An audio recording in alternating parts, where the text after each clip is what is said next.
हमने देखा था कि सभी गॉड्स फ्यूजन कर लेते हैं और ये देखने के बाद गोकू भी हैरान हो चुका था। उनके बस फ्यूजन करने से ही हजारों प्लेनेट डिस्ट्रॉय हो जाते हैं, पर क्या वो इतने स्ट्रॉन्ग है कि वो गोकू को रोक सके? तो वो यूज करते हैं अपने सबसे पावरफुल अटैक का और उस अटैक से गोकू बहुत दूर जाके गिरता है। सबको लगता है कि अब गोकू का खेल खत्म हो चुका है, पर तभी उस धुएं के बीच में से निकलता है गोकू और गोकू हैरान हो चुका था कि ये इतने पावरफुल कैसे हो गए। तो दोनों के बीच में फाइट शुरू होने लग जाती है और इस बार गॉड्स गोकू पे भारी पड़ रहे थे।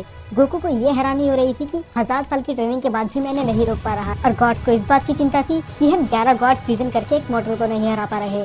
अब ये देखने के बाद गोकू और भी ज्यादा गुस्सा हो चुका था। गोकू उनसे बोलता है, मुझे लगा नहीं था कि मुझे इसका भी यूज करना पड़ेगा, और गोकू ट्रांसफॉर्म करने लग जाता है और हम देखते हैं अल्ट्रा इंस्टिंक्ट 3 को। और इसके बाद ये पावर खुद जेनोसामा तक को महसूस हुई थी, जो कि इस मल्टीवर्स के ही बाहर थे।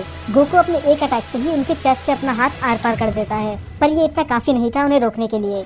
और ये देख के गोकू भी थोड़ा इम्प्रेस्ड हो गया था। वो बोलता है, मुझे जितना लगा था तुम मुझसे ज्यादा पावरफुल हो। पर गॉड से बात मानने के लिए तैयार ही नहीं थे कि कोई ऐसा मॉडल है जो गॉड से भी ऊपर है। और दूसरी तरफ ग्रैंड प्रिंस बहुत ज्यादा टेंशन में थे। वो हैरान थे कि इतना पावर लेवल किसका हो सकता है। वो लगभग उनके पावर लेवल को मैच कर रहा था। और गोकू बोलता है, तुम्हारी वजह से मैं टाइम चैम्बर में 1000 साल तक बंद रहा, तो तुम्हें एक आसान मौत नहीं मिलेगी। गोकू यूज करता है सोल पनिशर का। ये एक ऐसा अटैक था जो अपने अपोनेंट को तड़पा के मारता है। ये उसको तब तक तड़पाता है जब तक वो खुद मौत की भीख न मांगे। गोकू वो अटैक करने ही वाला होता है। गोकू बहुत ज्यादा हैरान हो जाता है क्योंकि उसे अपने पीछे बहुत ज्यादा पावर लेवल महसूस हो रहा था और वो अपने अटैक को कैंसिल करके पीछे देखता है तो पीछे होते हैं लॉर्ड जेनो। जेनोसामा बोलते हैं, गोकू क्या ये तुम हो? मैं तुम्हें कई सालों से ढूंढ रहा था, आखिर कहाँ गए थे तुम? फिर गोकू जेनोसामा को सारी सच्चाई बताते हैं कि किस तरह गॉड्स ने प्लान बना के उसे टाइम चैम्बर में 1000 साल तक लॉक रखा। और जेनोसामा गोकू से बोलते हैं कि तुम चिंता मत करो, मैं उनको उनकी सजा जरूर दूंगा। पर गोकू साफ मना कर देता है कि अब मैं इतना कैपेबल हूँ कि मैं खुद इनसे बदला ले सकूँ और मैं खुद इन्हें जान से मारूंगा। पर जेनोसामा समझाते हैं कि ऐसा करना सही नहीं होगा, क्योंकि अगर ऐसा हुआ तो सब यूनिवर्स का बैलेंस बिगड़ जाएगा। मैं मानता हूँ कि इनने तुम्हारे साथ गलत करा है, पर इसकी सजा हम पूरे यूनिवर्स को नहीं दे सकते। ये हमारे यूनिवर्स के लिए बहुत जरूरी है। ये सुनने के बाद गोकू बोलता है कि अब इनकी मौत तय है और इन्हें मेरे हाथों से आप भी नहीं बचा सकते। और गोकू जेनोसामा को ब्लेम करता है कि किस तरह वो एक अच्छे रूलर नहीं है। वो जेनोसामा को अपना दोस्त मानता था, पर उसे बचाने के लिए उनने कुछ नहीं करा। और गोकू ने बोलता है कि तुम बिल्कुल कैपेबल नहीं हो पूरे मल्टीवर्स को संभालने के लिए। अब ये सुनने के बाद जेनोसामा बहुत ज्यादा गुस्सा हो जाते हैं। आज तक ऐसा कोई नहीं था जिसने जेनोसामा के साथ ऐसी बात करी हो। फिर जेनोसामा बोलते हैं कि अगर मुझे गॉड्स और तुम्हारे बीच में से किसी एक को चुनना हो तो मैं गॉड्स को ही चुनूंगा, और वैसे भी तुम अब वो गोकू नहीं हो जिसे मैं जानता था। और ये कहने के बाद जेनोसामा गोकू को इरेज कर देते हैं और वो कहते हैं, मुझे माफ कर देना, मैं तुम्हारी सही समय पे मदद नहीं कर पाया। अब गोकू इरेज हो चुका था तो जेनोसामा गॉड्स को सजा देने जाते हैं क्योंकि उनने उसके दोस्त के साथ इतना बुरा करा। पर अचानक से ही उन गॉड्स के मुंह से खून निकलने लग जाता है और एक बहुत तेज रोशनी के साथ वो गायब हो जाते हैं। जेनोसामा को अपनी आंखों पे यकीन नहीं होता। वो देखते हैं सामने गोकू को। गोकू बोलता है कि अब आप में भी इतनी पावर नहीं कि आप मुझे डिस्ट्रॉय कर सको। ये देखने के बाद जेनोसामा और गुस्सा हो जाते हैं और वो अपने गार्ड से बोलते हैं उनको अटैक करने के लिए। पर गार्ड्स भी गोकू को इतना कुछ नहीं कर पा रहे थे, आखिर करते भी कैसे? जो जेनोसामा के अटैक से बच चुका हो, भला 2 गार्ड्स उसका क्या ही बिगाड़ लेंगे। वो गार्ड्स को मारने ही वाले होते हैं, तभी पीछे से ग्रैंड प्रिंस आ जाते हैं।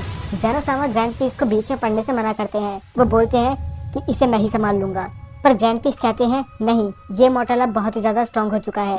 इसकी एनर्जी मुझे आउटर वर्ल्ड्स में भी महसूस हुई थी, तो इसे रोकना उतना आसान नहीं होगा जितना लग रहा है। बाद में गोकू ग्रैंड प्रिंस से बोलता है कि मेरी आपसे कोई दुश्मनी नहीं है, तो आप यहाँ से जा सकते हैं। पर ग्रैंड प्रिंस नहीं सुनते तो गोकू उन पर अटैक करने जाता है। उसकी स्पीड देख के ग्रैंड प्रिंस तक हैरान थे, पर ये ग्रैंड प्रिंस को हराने के लिए इतना काफी नहीं था। दोनों के बीच में एक घमासान युद्ध शुरू हो जाता है और इस बार ग्रैंड प्रिंस उस पर भारी पड़ रहे थे।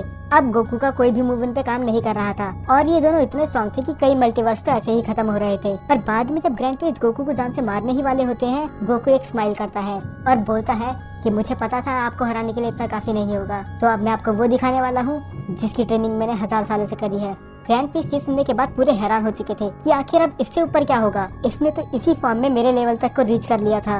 ग्रैंड प्रिंस को लगता है कि वो झूठ बोल रहा है, पर तभी गोकू ट्रांसफॉर्म हो जाता है और वो अपने अनलॉक करता है अल्ट्रा इंस्टिंक्ट 4। और गोकू ने बताता है कि किस तरह अल्ट्रा इंस्टिंक्ट एक बेस फॉर्म है और हम उनके और भी लेवल अनलॉक कर सकते हैं। इसका मतलब जो अटैक भी ग्रैंड प्रिंस सोचेंगे वो उसकी बॉडी पहले ही समझ लेगी। और ग्रैंड प्रीस्ट बोलते हैं कि इस टेक्निक को सीखने के लिए मैंने अपनी पूरी जिंदगी बिता दी, पर मैं तब भी नहीं सीख पाया, तो आखिर तुमने ये कैसे करा। अब ये बात ग्रैंड प्रीस्ट भी जानते थे कि वो गोकू को नहीं हरा सकते, पर उनके पास और कोई रास्ता भी नहीं था, क्योंकि गोकू ने ज़ेनोसामा को चैलेंज दिया था और उनको प्रोटेक्ट करना उनका काम है, तो उन्हें वो बैटल लड़ना ही पड़ा। पर ग्रैंड प्रीस्ट के हर एक मूव को गोकू पहले ही प्रिडिक्ट कर ले रहा था, और गोकू उन्हें फिर से बोलता है कि मेरी आपके साथ कोई दुश्मनी नहीं है, तो मैं आपको नहीं मारना चाहता।